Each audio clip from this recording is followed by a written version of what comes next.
Hello students, welcome to Magnet Brains Hindi. मैं लाली वर्मा आ गई हूं आप सभी के समक्ष एक बार फिर से मैग्नेट ब्रेन्स के हिंदी मीडियम चैनल पर आप सभी प्यारे प्यारे विद्यार्थियों का स्वागत करने और साथ ही ये आशा उम्मीद लेकर आई हूं कि आप सभी स्वस्थ होंगे, खुश होंगे, प्रसन्न होंगे और अपने आप का ख्याल रख रहे होंगे। सबसे पहला जो प्रायोरिटी हमारी है, हमारी हेल्थ है। बिल्कुल, लाख काम हों लेकिन सबसे पहले हमें अपने हेल्थ पर ध्यान देना है, क्योंकि जब हम स्वस्थ रहते हैं तभी हमारा किसी कार्य में मन लगता है और बहुत अच्छे से वो कार्य संपन्न भी होता है। संपन्न का अर्थात होता है पूरा भी होता है। ठीक है, यदि जरा सा भी चाहे सिर दर्द ही क्यों ना हो, चाहे नाखून में ही चोट क्यों ना लगी हो, कुछ भी यदि होता है तो हम कितना भी मन कर लें कि हम काम कर सकते हैं या काम कर लेंगे, लेकिन बार बार ध्यान हमारा उसी दर्द या उसी जो भी हो रहा होता है पीड़ा उस पर जाता है। इसलिए सबसे पहली प्रायोरिटी है हम स्वयं। तो अपने आप का ख्याल रखिएगा बहुत अच्छे से, दिनचर्या का बहुत अच्छे से पालन कीजिए, खाने पीने का बहुत अच्छे से ध्यान रखिए। और जब हम अपने आप को स्वस्थ रखते हैं तो सब जगह हर तरफ हमें बहुत अच्छा सा नजर आता है और काम में मन लगता है। जिस काम को हम इंटरेस्ट से करते हैं, मन लगा कर करते हैं, वो काम भी अच्छा होता है। और जब काम अच्छा होता है तो जो हमारी कर्म भूमि है, जिस पर मान लीजिए अभी आप स्कूल जाते हैं, है ना, या आप वीडियोस देख रहे हैं, तो जब आप बहुत अच्छे से वीडियोस देख रहे होते हैं या स्कूल में बहुत अच्छे से पढ़ाई कर रहे होते हैं तो उसका परिणाम शिक्षक या आपके टीचर्स भी खुश होते हैं कि वाह भाई शंभू, आर्यन, क्या बात है, मुन्ना, क्या बात है, अस्तित्व, बहुत अच्छा कार्य किया आपने। मैं खुद आपकी तारीफ करती हूँ, क्योंकि आप लोग एक्टिवली बहुत अच्छे से सारे वीडियोस देख रहे हैं, कमेंट भी करते हैं, जो भी आपको डाउट लगता है उसका आप मुझसे पूछ भी रहे हैं। और जब मैं ऐसा, हाँ, एक और बात मैं कहना चाहूंगी कि यदि कभी आपके कमेंट जैसे आपने दिए और तुरंत मैं नहीं देख पाई तो इसका अर्थ ये कतई मत लगाना कि लो, मैडम कहती हैं कि हम आंसर दे देंगे और मैडम तो रिप्लाई भी नहीं कर रही है। जब भी मैं आपके कमेंट देखूंगी तुरंत आपको रिप्लाई करूंगी। देरी हो सकती है लेकिन इसका तात्पर्य ये नहीं कि मैं आपके रिप्लाई नहीं दे रही हूं। ठीक है, हमारा जो कनेक्शन है इसी तरह से बना रहेगा। बने रहिए आप मैग्नेट ब्रेन्स पर। मैग्नेट ब्रेन्स है भारत का नंबर 1 प्लेटफॉर्म जो कक्षा 7वीं से 12वीं तक की ऑनलाइन स्कूल एजुकेशन 100% फ्री देता है, सभी विषय के वीडियोस। और एक और बात मैं आपसे कहना चाहती हूँ, जो आप बार बार मुझसे पूछ रहे हैं कि इंग्लिश की क्लास होगी क्या, संस्कृत की क्लास होगी क्या, मैडम आप ही संस्कृत पढ़ा दीजिए, तो ये सारी हैं कि देखिए, यहाँ पर बात होती है बेस्ट एजुकेशन की। बेस्ट एजुकेशन कब होगी? जब बेस्ट फैकल्टी होगी। तो आप निश्चिंत रहिए, इंग्लिश भी शुरू होगी, संस्कृत भी शुरू होगी, सोशल साइंस भी शुरू होगी, बिल्कुल शुरू होगी, लेकिन आपके लिए बेस्ट होना चाहिए ना, उसकी तलाश की जा रही है। ठीक है, तो आप बिल्कुल निश्चिंत हो जाइए, सभी विषय के वीडियोस आपके समक्ष आएंगे। निश्चिंत रहिए, आप थोड़ा सा पेशेंस रखिए, आपके समक्ष सभी विषय के वीडियोस आ जाएंगे। इतना है ना। सो यहां पर आप बने रहिए, जो स्कूल एजुकेशन 100% फ्री प्रोवाइड करता है बेस्ट तरीके से। और साथ ही साथ सभी प्रकार के कॉम्पिटिटिव एग्जाम्स के वीडियोस भी आप मैग्नेट ब्रेन्स पर 100% फ्री देख सकते हैं, जैसे NTSC, olympiad, IIT, JEE, NEET, UPSC, bank, insurances, सभी प्रकार की प्रतियोगी परीक्षाओं के वीडियोस भी आप 100% मैग्नेट ब्रेन्स पर फ्री देख सकते हैं। सो मेरे प्यारे विद्यार्थियों, बहुत अच्छे हैं, एक बार मैं आपको दिल से तालियों के साथ आपका स्वागत करना चाहती हूँ।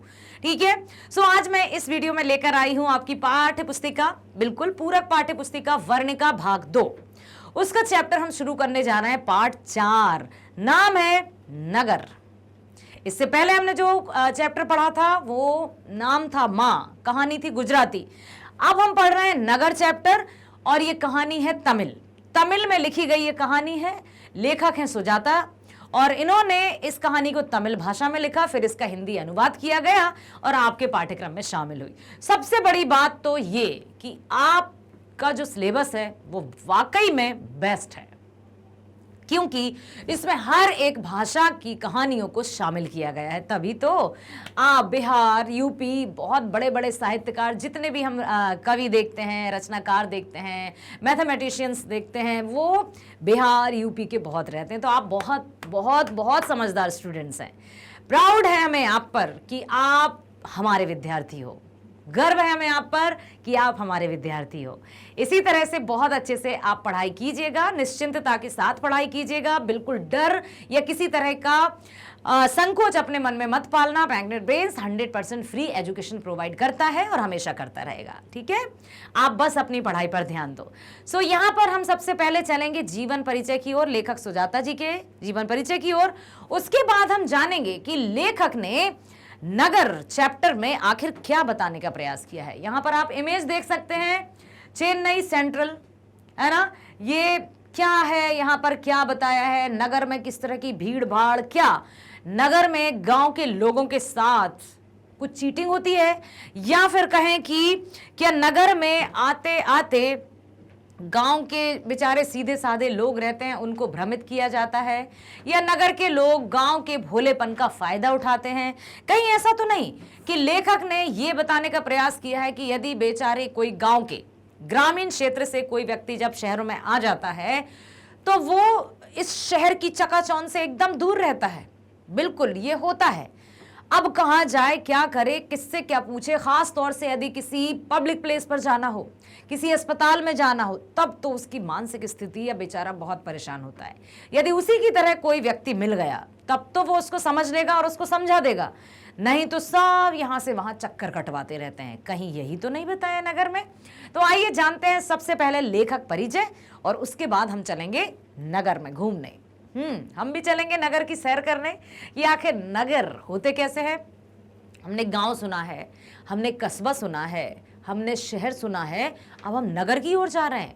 मतलब सबसे छोटा या मतलब जहाँ पर अधिक शिक्षा का प्रचार प्रसार नहीं होता, या जो दिखावटीपन है वो बहुत कम रहता है, लोग एकदम भोले रहते हैं, सीधे साधे रहते हैं, सच्चे दिल के रहते हैं, गांव, फिर कस्बा, फिर शहर और फिर नगर और उसके बाद महानगर। ये होती है दुनिया। तो अब आइए सबसे पहले हम लेखक परिचय की ओर चलते हैं। लेखक सुजाता जी, और जानते हैं इनके जीवन के बारे में और थैंक यू भी देते हैं। और सबसे बड़ी बात तो ये कि आपके सिलेबस में हर एक भाषा से संबंधित, हर एक राज्य से संबंधित कहानियां शामिल हैं, इसलिए आप लोग बड़े समझदार हो, बहुत बढ़िया। आइए, सुजाता का वास्तविक नाम एस रंगराजन है। इनका जन्म 3 मई सन 1935 में चेन्नई, तमिलनाडु में हुआ। अपनी रचना शैली तथा विषय वस्तु के द्वारा इन्होंने तमिल कहानी में उल्लेखनीय बदलाव किए। किसके आधार पर? अपनी रचना शैली और विषय वस्तु। रचना शैली मतलब लिखने की स्टाइल, ठीक है। विषय वस्तु मतलब जो भी उन्होंने टॉपिक चूज किए वो बेस्ट थे, इसलिए इन्होंने तमिल कहानी में उल्लेखनीय बदलाव किए। बहुत मतलब एक क्रांति ला दी इन्होंने, परिवर्तन ला दिए। इनकी रचनाएं खूब लोकप्रिय रहीं, बहुत अधिक मतलब फेमस हो गई इनकी, ठीक है। इन्होंने कुछ अभिनय नाटक भी लिखे, और इनके कुछ उपन्यासों पर चलचित्र भी बने। जो भी इनके उपन्यास हैं उन पर चलचित्र मतलब जो फिल्म वगैरह, नाटक वगैरह बनते हैं ना, टीवी सीरियल्स में दिखाए जाते हैं, वो भी बने। इनकी 25 से अधिक कृतियां प्रकाशित हो चुकी हैं। याद रखना, 25 से अधिक कृतियां मतलब रचनाएं प्रकाशित मींस पब्लिश हो चुकी हैं, जिसमें कर ले यल्लान शेण कप्पू, कनबुत तोलिश्ताले आदि उपन्यास काफी चर्चित और सम्मानित हुए। यह कहानी आधुनिक तमिल कहानियां नेशनल बुक ट्रस्ट इंडिया से यहां साभार संकलित है। इस कहानी के अनुवादक के जमुना है। क्योंकि कहानी तो तमिल की है, हिंदी में अनुवाद किया है के जमुना। याद रखिएगा, नगर कहानी तमिल भाषा में लिखी गई है, जिसके राइटर हैं सुजाता जी, जिनका वास्तविक नाम एस रंगराजन है, ठीक है। एस रंगराजन जी द्वारा रचित तमिल कहानी का हिंदी में अनुवाद किया है के जमुना जी ने। इतना याद है। वास्तविक नाम बताइए, एस रंगराजन। किस नाम से ये लेखन में प्रसिद्ध हुए? सुजाता। कौन सी भाषा की कहानी है? नगर, तमिल भाषा की। हिंदी में अनुवाद किसने किया? के जमुना जी ने, ठीक है। हाँ, क्या नजर आया आपको? कुछ दिखाई दे रहा है? ऐसा लग रहा है जैसे कोई अस्पताल का चित्र हो। बिल्कुल बॉटल चढ़ रही है, मरीज यहाँ सोए हुए हैं, और जो मरीज हैं वो बिल्कुल साधारण सी वेशभूषा में हैं, मतलब गांव या ग्रामीण क्षेत्र से आए हुए हैं। हाँ, बिल्कुल सही समझ रहे हैं आप। तो ये बताया है कि किस तरह से जब गांव के लोग, अब ग्रामीण लोगों के भोलेपन का यहाँ पर वर्णन किया है, चर्चा की है कि गांव के सीधे साधे और भोले भाले लोग। अच्छा, गांव के लोगों को सीधे साधे या भोले भाले क्यों माना जाता है? क्या वास्तविक रूप में सीधे साधे और भोले भाले होते हैं? क्या कारण है इसके पीछे? शिक्षा का अभाव? क्योंकि यदि सबसे पहले कहा जाए तो बिल्कुल शिक्षा का अभाव ही इसका मेन रीजन है। क्योंकि यदि आज से लगभग 25 साल पहले की बात की जाए, इतनी मैं अपने गांव की बात बता रही हूं, तो उस समय भी गांव में स्कूल नहीं हुआ करते थे। 25-30 वर्ष पहले की बात, 5वीं तक स्कूल हुआ करते थे और बाहर की यदि आगे की पढ़ाई करना है तो बाहर जाना पड़ता था। हाँ, मैंने खुद 5वीं तक अपने गांव में पढ़ाई की, उसके बाद 6वीं से लेकर 12वीं तक मैंने बाहर पढ़ाई की। तो ये जो है कि शिक्षा का अभाव है या शिक्षा की कमी के कारण गांव के लोग उतने जागरूक नहीं हो पाते। तो अब ये किसकी गलती है? गांव के लोगों की, या फिर क्या कहें, दुनिया की या समाज की या सरकार की? किसकी गलती कहें? किस पर हम ठीकरा फोड़ें कि भाई तुम्हारी गलती के कारण ऐसा हो रहा है? किसी पर नहीं कह सकते हैं, क्योंकि शुरू से ऐसा चला आ रहा है कि हाँ, धीरे धीरे धीरे विकसित होते जा रहे हैं। अब पहले के गांव और आज के गांव में तो काफ़ी परिवर्तन हुआ है। जो मेरा ही गांव है, जहाँ 5वीं तक स्कूल था, वहाँ अब 12वीं तक स्कूल है और एकदम लगता ही नहीं कि ये वही गांव है। चकाचक सब कुछ परिवर्तन हो गया। सड़कों से लेकर, बिजली से लेकर, घरों से लेकर सब कुछ परिवर्तन हो गया। तो अब यह है कि ये कैसे हुआ? सरकार ने किया। हाँ, ये तो बिल्कुल सरकार का है।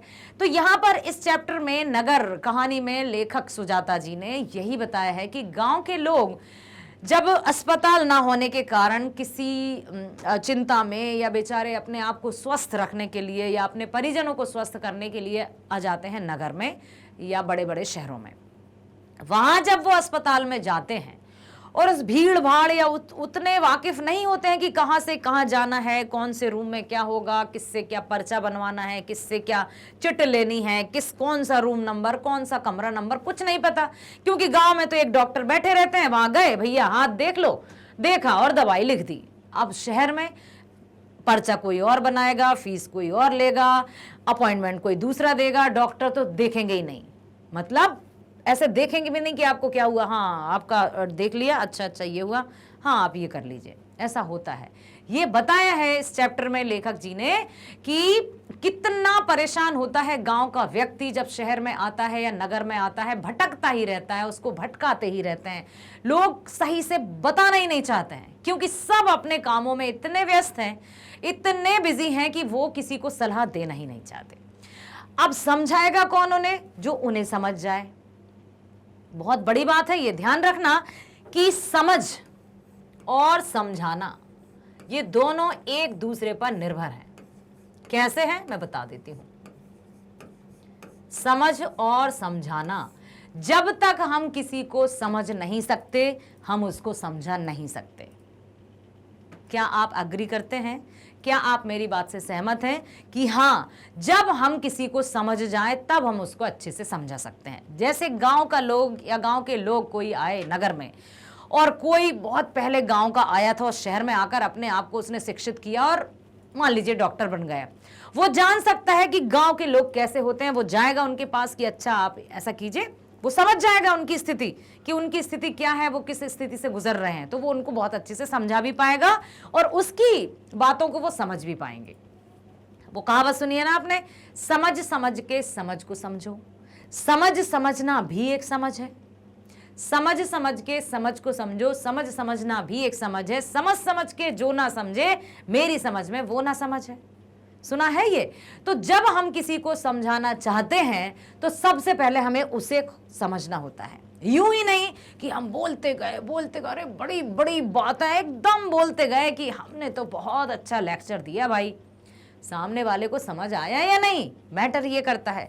आप कितने बड़े विद्वान हैं, आप कितने बड़े नॉलेजेबल पर्सन हैं, आप कितने बड़े ज्ञाता हैं, इट डजंट मैटर। आप बहुत अच्छे वक्ता तब बन सकते हैं जबकि आपके समक्ष बैठे जो श्रोता हैं वो आपकी बातों को भली भांति सुनकर समझ जाए, तब आप एक अच्छे वक्ता कहलाओगे। सो यहां पर फिर मेरी और आपकी बात आ गई। तो अब आप ईमानदारी से बताइए, बिल्कुल ईमानदारी से, कमी हो तो कमी भी बताइएगा, ठीक है, कि क्या मैं जो आपको समझाती हूं वो आपको समझ में आता है, या कोई ऐसे शब्द या कोई ऐसी भाषा, जैसे देखिए आपका क्षेत्र अलग है, हमारा क्षेत्र अलग है, आपका राज्य अलग है, हमारा राज्य अलग है, तो भाषा में कुछ ऐसी कुछ डिफरेंस तो है ही, लेकिन क्या आपको शब्दावली या वाक्य या समझाने का जो तरीका है वो समझ में आता है? यदि आपको लगता है कि कुछ परिवर्तन हो, कैसा परिवर्तन हो, तो लिखना जरूर, ठीक है, अमल करूंगी, हाँ, कोशिश करूंगी कि मैं आपको आपकी समझ के अनुसार समझा सकूं। तो अब यहां पर कोई गांव से आया शहर में, बेचारा भटकता रहा। ऐसी ही एक स्त्री, एक पुरुष या एक परिवार की कहानी है, जिसमें वो गांव से आते हो, शहर में अस्पताल में भटकते रहते हैं, यहां से वहां पर्चा कटवाओ, वहां से वहां जाओ, इस रूम नंबर में जाओ, इस कमरे में जाओ, और ओवरऑल भटक भटक कर वो पता चलता है जो मरीज को लेकर आया था, मरीज तो है ही अस्पताल में भर्ती, जो मरीज को साथ में लेकर आया था वो भी मरीज बन गया, क्योंकि यहां से वहां भटक भटक कर हालत खराब हो गई, ठीक है। तो ये सारा यहां पर वर्णन किया है, बहुत ध्यान से सुनिएगा कि लेखक क्या बताना चाहते हैं नगर कहानी के माध्यम से, ठीक है। प्रस्तुत कहानी नगर व्यंग प्रधान कहानी है। व्यंग प्रधान मीन्स टोंट कहते हैं व्यंग को, टोंट, कटाक्ष, कटाक्ष भी कहते हैं व्यंग को, कि अरे वाह बड़े स्मार्ट लग रहे हो। अब ये जो कहने का तरीका, बड़े स्मार्ट लग रहा है, ये तो बड़े महान है। महान और स्मार्ट कहने के पीछे हम उन लोगों से महान या स्मार्ट नहीं कह रहे हैं, उनकी खिल्ली उड़ा रहे हैं, उन पर मजाक कस रहे हैं, उन पर तंज कस रहे हैं, उनको ताना दे रहे हैं। तो व्यंग का अर्थ है ताना, टोंट अंग्रेजी में कहते हैं। तो ये जो नगर कहानी है वो व्यंग प्रधान कहानी है, ठीक है। इसमें किस पर व्यंग किया है, क्या नगर के लोगों पर लेखक ने व्यंग किया है? प्लीज ध्यान से सुनना। इसमें कहानीकार ने नगरीय अवस्था पर कटाक्ष किया है, टोंट किया है, ताना कसा है, तंज कसा है, कि किस प्रकार ग्रामीण भोली भाली जनता के साथ नगर में उपेक्षा एवं बदसलूकी होती है। मतलब उनको उपेक्षा की दृष्टि से देखा जाता है। उपेक्षा मीन्स निम्न दृष्टि से, निंदा की दृष्टि से। अरे ये और कहां से आ गए, यदि उनके स्थान पर कोई सूट बूट पहनकर आ जाएगा तो बिल्कुल अभी अभी आइए ना डॉक्टर साहब, बिल्कुल बैठे हैं आप, चलिए। और वहीं बेचारे गांव के आ जाएंगे तो हाँ बैठे रहिए, रुकिए अभी डॉक्टर साहब बिजी हैं, ऐसा उत्तर मिलता है। क्यों? पेशेंट समान है। आप डॉक्टर हैं, आपका अस्पताल है, तो आपको तो हर जो पेशेंट है, हर जो बीमार व्यक्ति है, रोगी है, वो समान होना चाहिए, सूट बूट के आधार पर नहीं होना चाहिए। तो यहाँ पर उन्होंने यही बताया है कि किस प्रकार नगरों में ग्रामीण भोली भाली जनता के साथ नगर में उपेक्षा और बदसलूकी होती है। बदसलूकी समझते हो, व्यवहार में भी अंतर रहता है। गांव के लोगों से कहते हैं अरे जरा वहां हटो, खड़े, थोड़ा भीड़ ऐसे मत खड़े, बैठ जाओ सब लोग या खड़े हो जाओ सब। और वहीं कोई अच्छा खासा सूट बूट में दे, सर प्लीज आइए ना, आप लाइन में क्यों खड़े हैं, आगे आ जाइए। ये है। तो व्यवहार में रंग रूप जाति पाति गांव शहर के आधार पर कभी भी परिवर्तन नहीं करना चाहिए, कभी भी भेदभाव नहीं करना चाहिए, ठीक है। यह कहानी एक ऐसी लड़की से संबंधित कहानी है जो आज ही मदुरई से आई है, ठीक है। उसकी मां बल्ली अम्माल अपनी पुत्री पप्पाती के साथ मदुरई स्थित बड़े अस्पताल के बहिरंग रोगी विभाग के बाहर बरामदे में बैठी प्रतीक्षा कर रही थी। समझ में आया? फिर से सुनो। यह कहानी एक ऐसी लड़की से संबंधित है, मेन कैरेक्टर एक लड़की है जो आज ही मदुरई से आई है, ठीक है। उसकी मां बल्ली अम्माल अपनी पुत्री पापाती के साथ मदुरई स्थित बड़े अस्पताल के बहिरंग रोगी विभाग के बाहर बरामदे में बैठी प्रतीक्षा कर रही थी। उसकी पुत्री को बुखार था। गांव के प्राथमिक चिकित्सा केंद्र के डॉक्टर ने उसकी जांच करके उसे एडमिट करा देने की सलाह दी थी कि भाई इसकी जांचें हो चुकी हैं, इसको अस्पताल में भर्ती करा दो, और उसने भर्ती करा दी। बल्ली अम्माल अनपढ़ थी बेचारी मां, वह इतना भी नहीं जानती थी कि पेशेंट किसे कहते हैं। उसको नहीं पता था कि पेशेंट किसे कहते हैं। भाई मरीज है, मरीज जानते हैं, उन्हें क्या पता पेशेंट को मरीज है, मरीज को ही पेशेंट कहा जाता है। फिर भी उसे विभिन्न दफ्तरों में चिट लेकर जाने को कहा जाता है। एक पर्चा पकड़ा दिया, एक चिट मतलब एक पर्ची पकड़ा दी, रेसिप्ट कहते हैं जिसको, वो पकड़ा दी और विभिन्न तरह से उसको घुमाया जाता कि वहां जाओ, यहां जाओ, वहां करो, ये सब। डॉक्टर के आदेश की अवहेलना कर उसकी पुत्री को एडमिट नहीं किया जाता। तंग आकर वह वहां से विदा हो जाती है। ठीक है, उसकी बेटी को जो एडमिट कराना था वो एडमिट नहीं करा पाई। दूसरे दिन जब बड़े डॉक्टर पप्पाती को अनुपस्थित देखकर जानकारी लेते हैं तो पता चलता है कि वह तो यहां से विदा हो गई। जो छोटे कर्मचारी रहते हैं उन लोगों ने कुछ भी कह दिया कि जाओ जाओ, इसको ले जाओ, यहाँ इसका इलाज नहीं होगा। जबकि जो मेन डॉक्टर थे, बड़े डॉक्टर थे, उनको पता ही नहीं था, और जब वो आए तो वो वहां से चली गई। इससे स्पष्ट होता है कि नगर की व्यवस्था अति अस्त व्यस्त हो गई है, कुछ भी ठिकाने पर नहीं है, कुछ भी व्यवस्थित नहीं है। किसी को भी कैसे भी एडमिट कर लिया जाता है, बाहर निकाल लिया जाता है। ये क्या है, कौन देखेगा इसको? हर एक नागरिक की जिम्मेदारी। जहां पैसे पर खेल होता है, गरीब और ग्रामीण के लिए कोई जगह नहीं है। पैसे हैं आपकी जेब में, सूट बूट पहना है आपने, तो बिल्कुल आपका स्वागत है, और आप तो हर महीने क्या हर दिन आइए, हम हैं आपके हुजूर में। इस तरह की व्यवस्था है। उसे लेकर गांव के प्राइमरी हेल्थ सेंटर गई। अब बेचारी वो गांव के हेल्थ सेंटर गई तो डॉक्टर ने कहा एक्यूट केस ऑफ मेनिंजाइटिस। फिर बारी बारी से दूसरे डॉक्टरों ने देखा। बड़े डॉक्टर ने एडमिट करने को कहा, वहां भी उससे यही कहा कि आप इसको भर्ती करा दो, एडमिट करा दो। बल्ली अम्माल ने बड़े डॉक्टर की ओर देखकर पूछा, बाबूजी बच्ची अच्छी हो जाएगी ना? उसने कहा कि बच्ची ठीक हो जाएगी मेरी। डॉक्टर ने कहा पहले एडमिट करा ले। अरे सांत्वना दे दो ना कि हाँ हाँ माँ जी आप चिंता मत कीजिए, ठीक हो जाएगी। इस केस को मैं स्वयं देखूंगा, चलो। डॉक्टर धनशेखरन श्रीनिवासन को सारी बात समझाकर बड़े डॉक्टर के पीछे दौड़े। श्रीनिवासन ने वल्ली अम्माल से कहा, ये ले, इस चिट को लेकर सीधी चली जाओ। अब फिर उसके हाथ में एक चिट थमा दी, एक पर्ची थमा दी कि लो इसको लेकर चले जाओ। ठीक है, सीढ़ियों के ऊपर कुर्सी पर बैठे सज्जन को दे देना। इतना कह दिया कि जो सीढ़ियों के ऊपर जाना, सीढ़ियों से वहां एक सज्जन बैठे हैं, एक व्यक्ति बैठे हैं, उनको ये जाकर चिट दे देना। बच्ची को लेटी रहने दो। वल्ली अम्माल चिट लेकर सीधी चली गई और जिस कुर्सी पर बैठे रहने की बात की थी वो कुर्सी खाली थी। अब वो किसको चिट दे, किसको पर्ची दे? भटक रही बेचारी यहाँ वहां। थोड़ी देर बाद सज्जन अपने भांजे को भर्ती कराकर लौटे। सबको लाइन लगाने को कहा। जो सज्जन कुर्सी पर बैठे थे, लाइन लगाओ सब लोग, यहाँ वहां क्यों खड़े हो, ऐसे ऐसे उन्होंने सबसे कहा। आधे घंटे के बाद वली अमाल से कहा, इस पर डॉक्टर का दस्तखत नहीं है, लो। डॉक्टर ने ही दी थी पर्ची कि जाकर वो सज्जन को दे देना, नंबर होगा, टोकन नंबर होगा कि आपका नंबर कब आएगा। और वही सज्जन कहते हैं, अरे कहां से ले आई ये चिट, इस पर तो डॉक्टर के सिग्नेचर ही नहीं है, डॉक्टर के दस्तखत ही नहीं है, दस्तखत करवा कर लाओ। फिर से नीचे भेज दिया, जाओ जाओ दस्तखत करा कर लाओ, ऐसी चिट नहीं देखेंगे हम।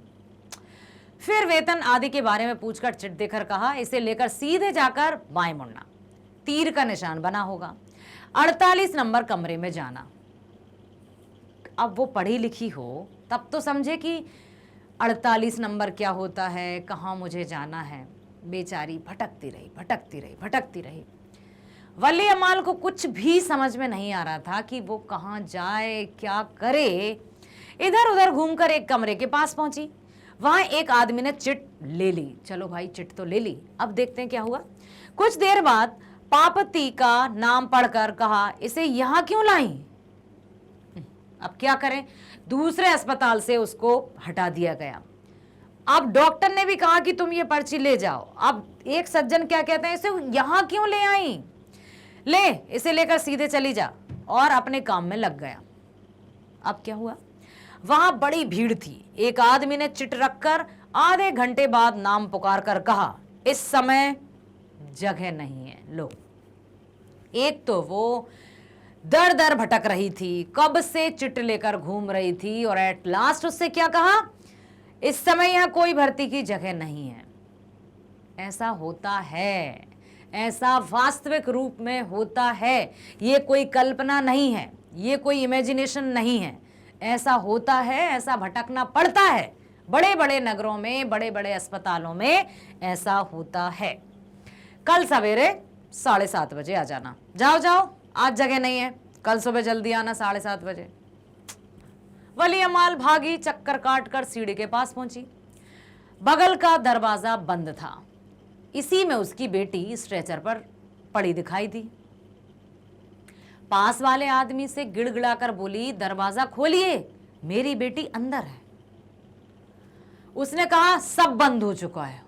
Oh my God. वो अपनी बेटी को, मतलब एडमिट नहीं हुई थी, स्ट्रेचर पर थी, क्योंकि वो तो बिल्कुल बीमार थी, पूरी तरह से बेहोश थी। उससे कहा, नहीं नहीं, सब कुछ बंद हो चुका है, 3 बजे आना। ओह। इसी बीच एक आदमी ने कुछ पैसे देकर दरवाजा खुलवाया। वली अम्माल भीतर दौड़ गई और पापाती को कलेजे से लगाए बाहर आई। जैसे तैसे वो अपनी बेटी के पास पहुंची और बाहर आ गई। फिर बेंच पर बैठकर खूब रोई। क्या करे वो। और फिर कहते हैं, रोना नहीं है, दुख प्रकट नहीं करना है। जब मजबूरी सामने होती है, जब विपत्ति सिर पर होती है, तो रोकर व्यक्ति अपने दुख को हल्का करता है, और यही किया वली अम्माल ने। इसे समझ में नहीं आ रहा था कि अगली सुबह तक क्या करे, क्योंकि बीमार थी उसकी बेटी बहुत ज्यादा। फिर सोचा, इसे मामूली बुखार ही तो है, वापस चलती हूँ, वैद्य जी को दिखा दूंगी। बहुत तरह के ख्याल आ रहे थे उसके मन में, बहुत तरह के विचार आ रहे थे कि अब क्या करूं, क्या ना करूं, ले जाऊं घर, फिर आऊंगी, सुबह बुलाया है, नहीं आ पाई टाइम पर तो ऐसा ना हो कि फिर से मुझे वापस भेज दिया जाए, क्या वैद्य जी को दिखाऊं, ठीक है, माथे पर खड़िया मिट्टी का लेप कर दूंगी। सोच रही थी कि चलो थोड़ा ठंडा, कहते हैं ना माथे पर गीली पट्टियां रख दो तो बुखार कम हो जाता है। तो उसने कहा, खड़िया मिट्टी जानते हो आप, जानते हो ना, वाइट वाइट होती है, जिससे गाँव में ढिग लगाई जाती हैं, पोता जाता है ना। तो उसने कहा कि चलो माथे पर खड़िया मिट्टी का लेप कर दूंगी, वो ठंडी रहती है। और अगर पापती ठीक हो गई तो वैदीश्वरन जी के मंदिर जाकर भगवान को भेंट चढ़ाऊंगी। इतना भी सोचती जा रही है माँ कि यदि वैद्य जी की कृपा से या भगवान की कृपा से या मैं जो भी उपाय करूंगी उससे ठीक हो गई तो फिर मैं मंदिर जाकर भगवान को भेंट चढ़ाऊंगी। वली अम्माल का साइकिल रिक्शा बस अड्डे की ओर बढ़ चला। उसमें बैठ गई और अब वो चला बस स्टॉप की तरफ। अब क्या हुआ, क्या बताना चाहते हैं लेखक? लेखक यही बताना चाहते हैं कि कितनी सारी उम्मीद के साथ गांव से लोग शहर आते हैं कि शहर में बड़े बड़े अस्पताल हैं, बड़े बड़े डॉक्टर्स हैं, सारी बीमारी का इलाज यूं कर देते हैं। और यहाँ पर उनको क्या देखना पड़ता है कि उन्हें जगह ही नहीं दी जाती, उनकी बातों को वैल्यू ही नहीं दी जाती और उन्हें लौटने पर विवश होना पड़ता है। तो नगरीय स्थिति का वर्णन किया है। सो प्लीज नगरवासियों, मेरे प्यारे देशवासियों, अपने मन में मानवता की भावना को सबसे ऊपर रखें। पैसा पैसा तो हम आ जाएगा ना, पैसा पैसा ही सब कुछ नहीं है। मानवता की भावना को हम ऊपर रखेंगे तो पैसा आ ही जाएगा, क्योंकि पैसे की सिर्फ उतनी आवश्यकता होती है जीवन में जितनी गाड़ी में पेट्रोल। अधिक पैसा व्यक्ति के मन मस्तिष्क को एकदम ऐसा कर देता है कि उसको अहंकारी बना देता है। इससे अच्छा है सीमित साधन हो, अच्छे से जीवन जिए, संतोषपूर्वक जीवन जिए। सो मेरे प्यारे विद्यार्थियों, मुझे आशा है कि आपको समझ में आया होगा। इसी तरह से प्रत्येक कहानी कविता को मैं बहुत अच्छे से मैग्नेट ब्रेन्स के माध्यम से आपसे मिलती रहूंगी, समझाती रहूंगी। तो ध्यानपूर्वक हर एक वीडियो को देखना है, हर विषय के वीडियो को देखना है। कक्षा 7वीं से 12वीं तक की एजुकेशन फ्री है, साथ ही साथ सभी प्रकार के कॉम्पिटिटिव एग्जाम्स के वीडियोस भी आप फ्री देख सकते हैं। और जैसे ही आप प्लेलिस्ट पर जाएंगे, जिस भी विषय का आपको वीडियो देखना है, जैसे आपको देखना है हिंदी का वीडियो, ठीक है, प्लेलिस्ट पर जाइए, गोधुली का देखना है या वर्णिका का देखना है, कौन सा देखना है, दही वाली मंगम्मा देखना है या ढहते विश्वास, जो भी आपको देखना है, जो भी चैप्टर आपको देखना है, जस्ट आप क्लिक करेंगे, वीडियो आपके सामने आ जाएगा। और जब वीडियो को आप ध्यान से देखोगे, सुनोगे तो समझ में आ जाएगा, समझ में आ जाएगा और पसंद भी आएगा। तो करना क्या है, लाइक करना है, सब्सक्राइब करना है और अधिक से अधिक शेयर करना है प्लीज। और फिर से मैं यही कहूंगी कि बहुत अच्छे से अपना ख्याल रखिए, स्वस्थ रहिए। मिलते हैं नेक्स्ट वीडियो में। Bye bye, thank you so much.